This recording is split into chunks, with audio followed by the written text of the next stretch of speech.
తులసి ఆ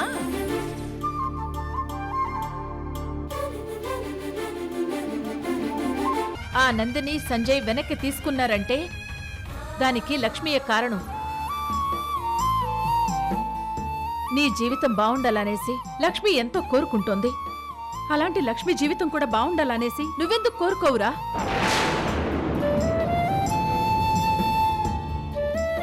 లక్ష్మి ఇదంతా చేస్తుంది నీ మీద ప్రేమ పెట్టుకుని కాదు, తన వల్ల నీ జీవితం పాడవకూడదని. ఇది కూడా ప్రేమే అనుకుని వేరే ఆలోచనలోకి వెళ్ళకు. తను సంజయ్తో సంతోషంగా ఉంది, ఇద్దరు కలిసి హ్యాపీగా ఉంటున్నారు.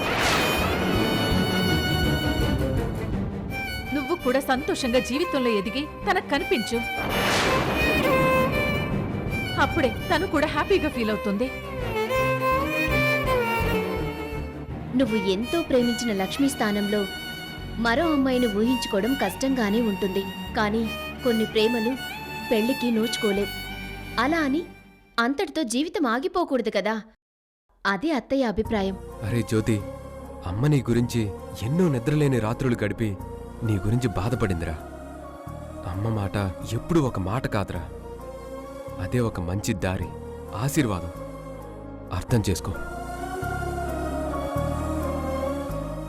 ప్రేమ వల్ల వాడి పడిన కష్టాలు, వాడి మూలంగా మనం పడిన కష్టాలు ఇప్పటికే వాడికి అర్థమై ఉంటాయి.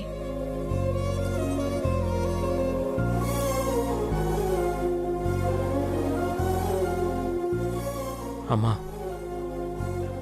ఇన్నాళ్ళు నిన్ను బాధ పెట్టాను. ఐఎమ్ వెరీ సారీ అమ్మా.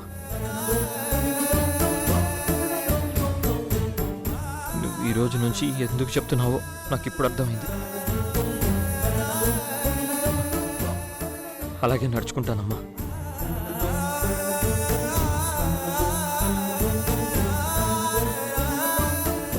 ఈ మాట అన్నావు, నాకు చాలా సంతోషంగా ఉందిరా. రండి భోంచేద్దాం రా.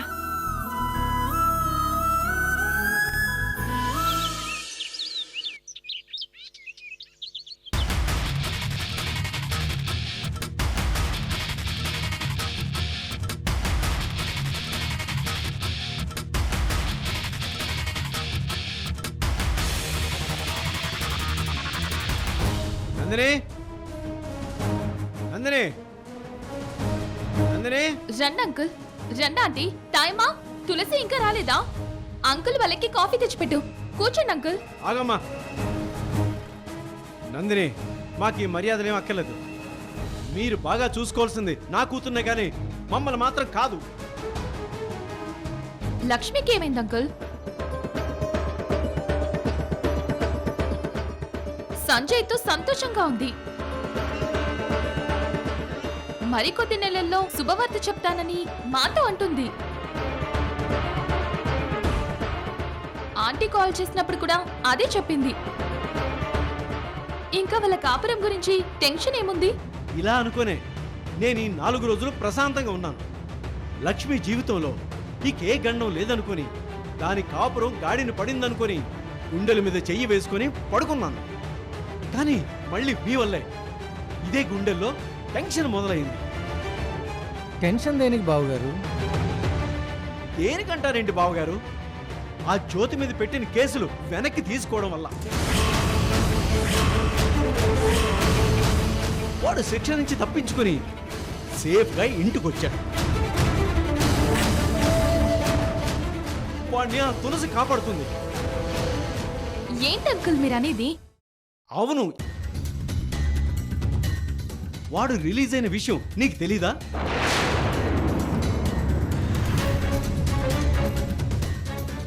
కేసులని సంజయ్ విత్డ్రా చేసుకున్నాడమ్మా.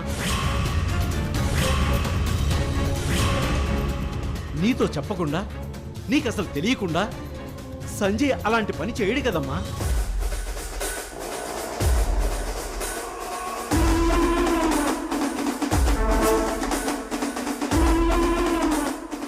ఎందుకమ్మా ఇలా చేశావు? చాలా పకడ్బందీగా ప్లాన్ చేసి ఆ జ్యోతిగాడిని ట్రాప్ చేసి ఎగస్ట్రా కేసులన్నీ వాడి మీద పెట్టించి వాడికి ఖచ్చితంగా జైలు శిక్ష పడేలా చెయ్యాలనే కదా ఇక్కడ నేనింత కసిగా ఉన్నాను. మీరేమో వాడి మీద జాలిపడి వదిలేస్తే మిమ్మల్ని ఏమనాలమ్మా? సంజయ్తో నేను చెప్పలేదు అంకుల్.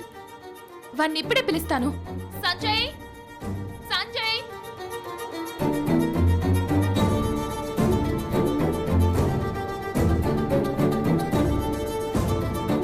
ఏంటక్క?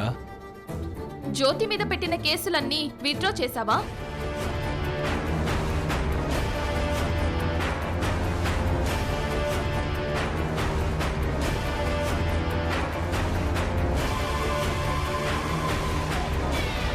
సమాధానం సూటిగా చెప్పు. అల్లుడి గారు, కేసులు ఫైల్ చేసిన ఆఫీసర్ మనకి కావాల్సిన మనిషి. మీరు అలా సంతకాలు చేయగానే నాకు ఫోన్ చేసి జ్యోతి రిలీజ్ అయిన విషయం చెప్పాడు. ఇంకా మీరు దాస్తారెందుకు? నిజం ఒప్పుకోండి. సంజయ్ మాట్లాడు.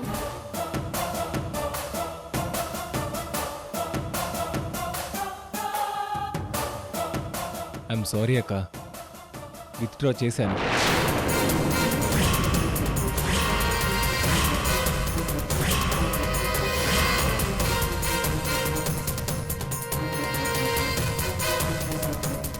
రేయ్, వాడొచ్చి అంత గొడవ చేశాక వాడి మీద కేసులు ఎలా వాపస్ తీసుకుంటావురా?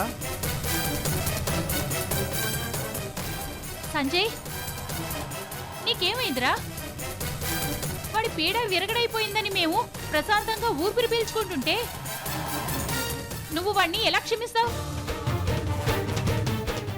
వాడు ఇదివరకే గంజా కేసు నుంచి బయటకు వచ్చాక ఏం చేశాడు?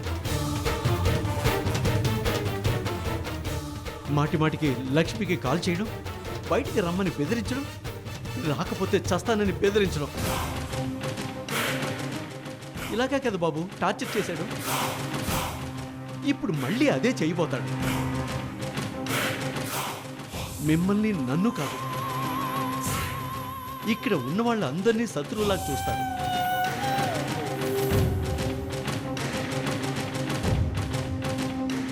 లక్ష్మి మీద ఉన్న పిచ్చి ప్రేమతో వాడు ఎంతకైనా తెగిస్తాడు.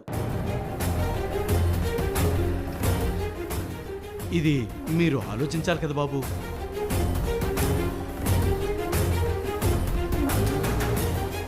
ఏమండి, మీరు ఆవేశపడకండి.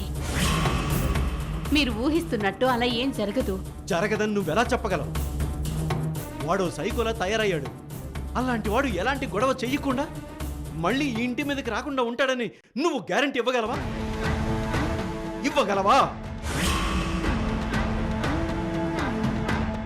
రేపు వాడి ప్రవర్తన ఎలా ఉంటుందో నువ్వు చెప్పగలవా? ఆడపిల్ల కాపురం గురించి కంగారు పడాల్సిన తల్లివి నువ్వు. నువ్వు వాణ్ణి సమర్థిస్తున్నావా? అంకుల్, ఆంటీని కోపడకండి.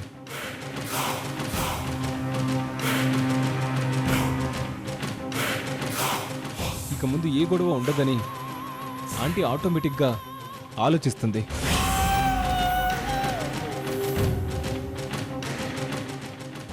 తన ఒపీనియన్ తను చెప్పింది. ఇలా మీరు ఆవేశపడ్డంలో ఏం తప్పులేదు. బట్ నన్నేం చేయమంటారు అంకుల్?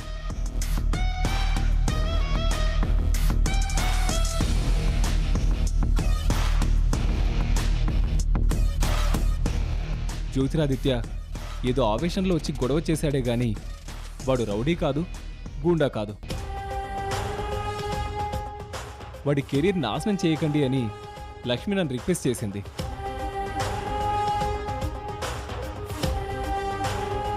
అలిగి మీ ఇంటికి వచ్చి మిమ్మల్ని బ్రతిమాలుకుంది.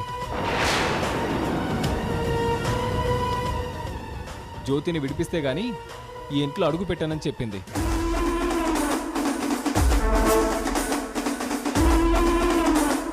అన్నీ ఆలోచించుకున్న తర్వాత లక్ష్మి కోసం, లక్ష్మితో పంతానికి పోకుండా తనని కన్విన్స్ చేసుకోవడం కోసమే నేను ఒక మెట్టు దిగాను.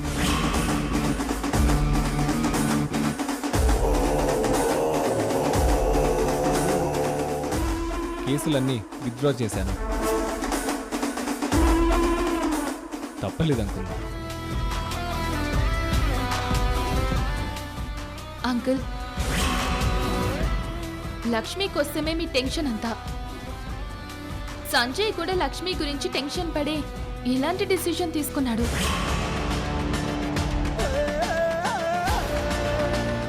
నందనమ్మ, లక్ష్మమ్మ వచ్చింది. వస్తే ఏముంది, జరిగిందే కదా మాట్లాడుకుంటున్నాం. కానీ ఏదైతే జరిగిందో అది నచ్చక మిమ్మల్ని నిలదీయడానికి మా నాన్న వచ్చారని నాకు అర్థమైంది. అంతా విన్నట్టు చీకట్లో బాణం వేస్తున్నావు అన్నమాట. నాన్న, నేను మీ కూతుర్ని. మీ గురించి ఆ మాత్రం అంచనా వేయలేనా, చెప్పలేనా?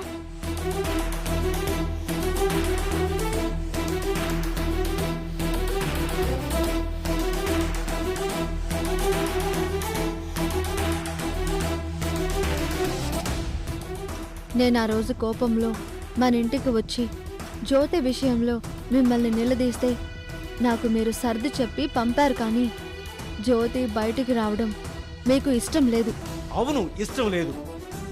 వాడు బయట ఉంటే మీ కాపురం చెడగొడతాడు, నీ మనసు పాడు చేస్తాడు. నువ్వు సంతోషంగా సంజయ్తో కాపురం చెయ్యలేవు. అయినా నువ్వు వాడి గురించి ఎందుకు ఆలోచించాలి? నువ్వెందుకు టెన్షన్ పడాలి? నాన్న, పాత కక్షలు మనసులో పెట్టుకుని జ్యోతి మీద మీరు చాలా అనుమానం పెంచుకున్నారు. ఒక్కసారి జ్యోతి తప్పుగా ప్రవర్తించాడు, మళ్ళీ మళ్ళీ అలాగే చేస్తాడా?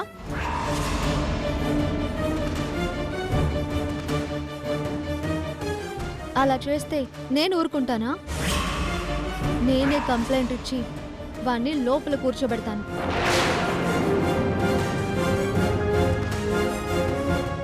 జ్యోతి గురించి మీరేం టెన్షన్ పడాల్సిన అవసరం లేదు. ఇందాక మీ అమ్మ కూడా ఇదే చెప్పింది, ఇప్పుడు నువ్వు కూడా ఇదే చెప్తున్నావు. మీ తల్లి కూతులకు వాడి మీద ఏంటంత నమ్మకం?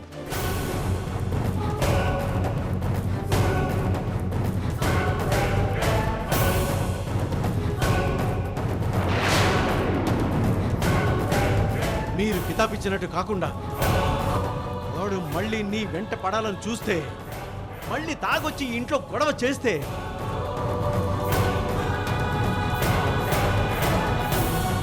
అప్పుడు ఎవరు అడ్డం వచ్చినా నన్ను ఆపలేరు. వాణ్ణి చంపేస్తాను. గోవర్ధన్,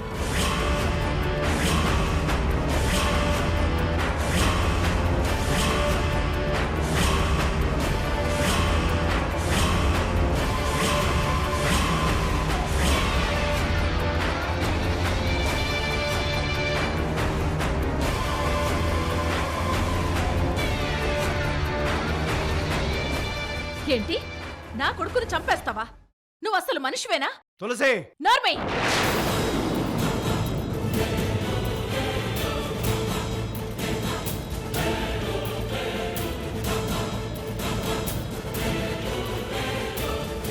ఒక ప్రాణం విలువ తెలిసిన మనిషివే అయితే నువ్విలా మాట్లాడేవాడివే కాదు.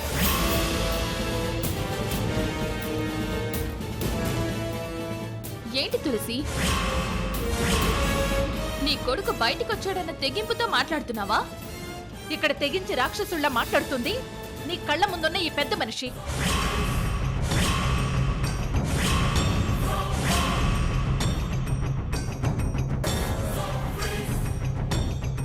జీవితంతో నా కొడుకు జైల్లోనే మగ్గాలని కోరుకుంటున్న ఇలాంటి వాణ్ణి ఏం చేసినా పాపం లేదు. నన్ను ఏం చేసినా పాపం లేదు. మరి నీ కొడుకు చేసిన నేరాలన్నింటికి వాణ్ణి ఏం చేయాలి? వాణ్ణి ఏం చేయాలి చెప్పు. వాడు ఇప్పటిదాకా చేసినవని పుణ్యకార్యాలా? పెద్ద పౌరుషం పట్టుకొని వస్తుంది నీకు. ఇక చాలా ఆపుతావా? ఆ? తాగుడు అలవాటు లేని నా కొడుకుని తాగుడుకు అలవాటు చేశారు.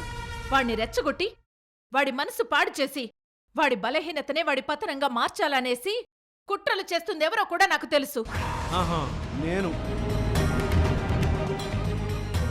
అంటే నీ ఉద్దేశం ఇదంతా మేమే కావాలని ప్లాన్ చేశామని మమ్మల్ని అనుమానిస్తున్నావా?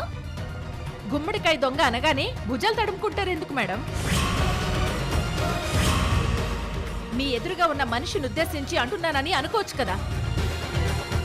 తులసి, ఎవరైనా నీ కొడుకు పేరెత్తితే అసహించుకునే నేను కావాలని వాడిని రెచ్చగొట్టి ఈ ఇంటి మీదకి వచ్చేలా చేస్తానా? చేస్తావు. నువ్వు అలాంటి వాడివే. కూతురి ముందు గొప్ప తండ్రిగా నటిస్తూ తన మీద ఎక్కడలేని ప్రేమున్నట్టు జీవిస్తూ వెనక చాలా కుట్రలు చేశావు. మనుషుల్ని పెట్టించి పోలీసుల్ని కూడా ఇన్ఫ్లుయెన్స్ చేసి నా కుటుంబం మీద పగ సాధించడమే నీ లక్ష్యం. అందుకే ఇలా ప్రవర్తిస్తున్నావు. తులసి, నీ కొడుకు జ్యోతిరాదిత్య లక్ష్మి కోసం ఇక్కడికి రాకపోయి ఉంటే ఈ కంప్లైంట్స్, కేసులు ఇవేమీ ఉండేవి కాదు కదా. తప్పు అతని వైపు పెట్టుకొని గోవర్ధన్ అంకుల్ అంటావేంటి? ఎవరు నా కొడుకును రెచ్చగొట్టినా జరిగిన గొడవలో వాడి తప్పు కూడా ఉందన్న కారణం వల్లే నేనిలా ఉన్నాను. లేదంటే మాట్లాడే తులసిని కాదు, ఒక్కొక్కరి తాట తీసే తులసిని చూసేవారు. అత్తయ్య ప్లీజ్, జరిగిందేదో జరిగిపోయింది. మాటల యుద్ధంతో ఇక దీన్ని మనం కొనసాగించకుండా ఉంటే మంచిది. జ్యోతి నాకు ఎలాంటి కాల్స్ చేయకుండా ఇటు రాకుండా మీరు చూసుకోండి.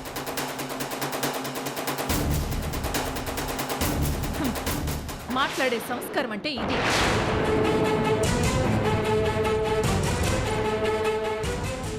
కూతుర్ని చూసి నేర్చుకో.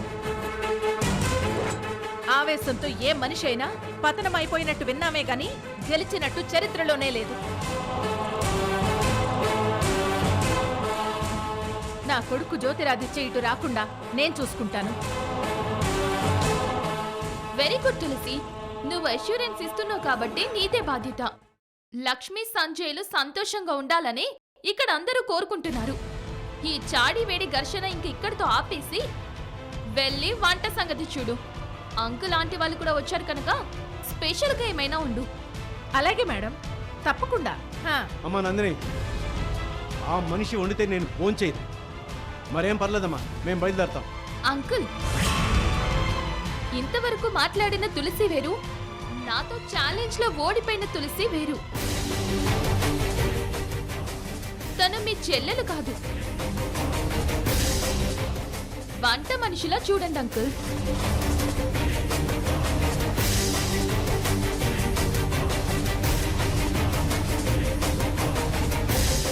మీరు ఈ పూటకి భోంచేసి వెళ్లాల్సిందే.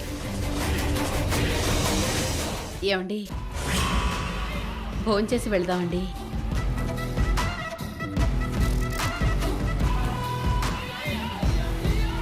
తులసమ్మ చాలా బాగా వంటలు చేస్తుంది అంకుల్. మీకు తెలుసు కదా.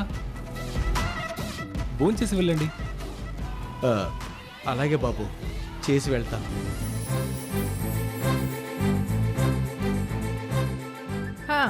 మీరొక గంట అలా కబుర్లు చెప్పుకోండి. ఎన్ని రకాలు కావాలంటే అన్ని రకాలు వండి వడ్డించేస్తాను. అలాగే తులసి, వెళ్ళి స్టార్ట్ చేయి. మరి నేను అసలు టైంకి తినాలి. అయ్యో, మీ టైం టేబుల్ నాకు తెలుసు కదా మేడం. అలాగే కూర్చోండి అంకుల్. రండి ఆంటీ, కూర్చోండి.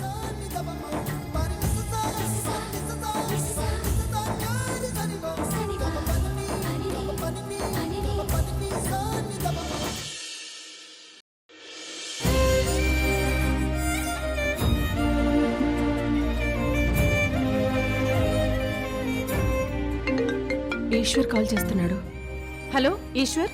అమ్మా, ఒక ముఖ్యమైన విషయం. ఏంటో చెప్పు నాన్నా. ఇది ఫోన్లో చెప్పే విషయం కాదమ్మా, డైరెక్ట్గా కలిసి మాట్లాడాలి. సరే అయితే డ్యూటీ ముగించుకుని తొందరగా ఇంటికి వచ్చేస్తాను, మాట్లాడుకుందాం.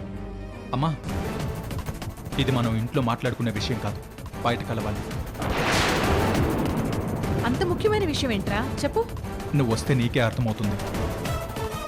లొకేషన్ సెండ్ చేస్తాను, త్వరగా రామ్మా. అలాగేరా.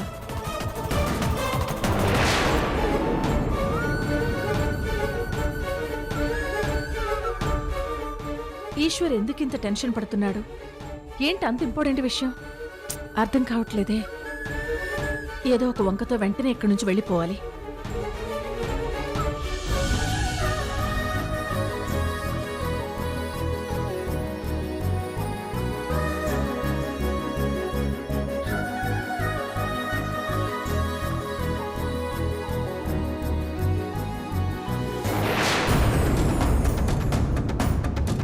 నన్ను ఝాన్సీని 6 నెలల వరకు కావాలనే దూరం పెట్టాలని నువ్వు డిసైడ్ అయ్యావు. నేనెందుకు అలా చేస్తానురా? 6 నెలల దాకా దాంపత్య జీవితానికి మీరు దూరంగా ఉండాలని రిషికేష్ గురువు గారు చెప్పారు కదా. ఆ గురువు గారు మల్లేషే కదా.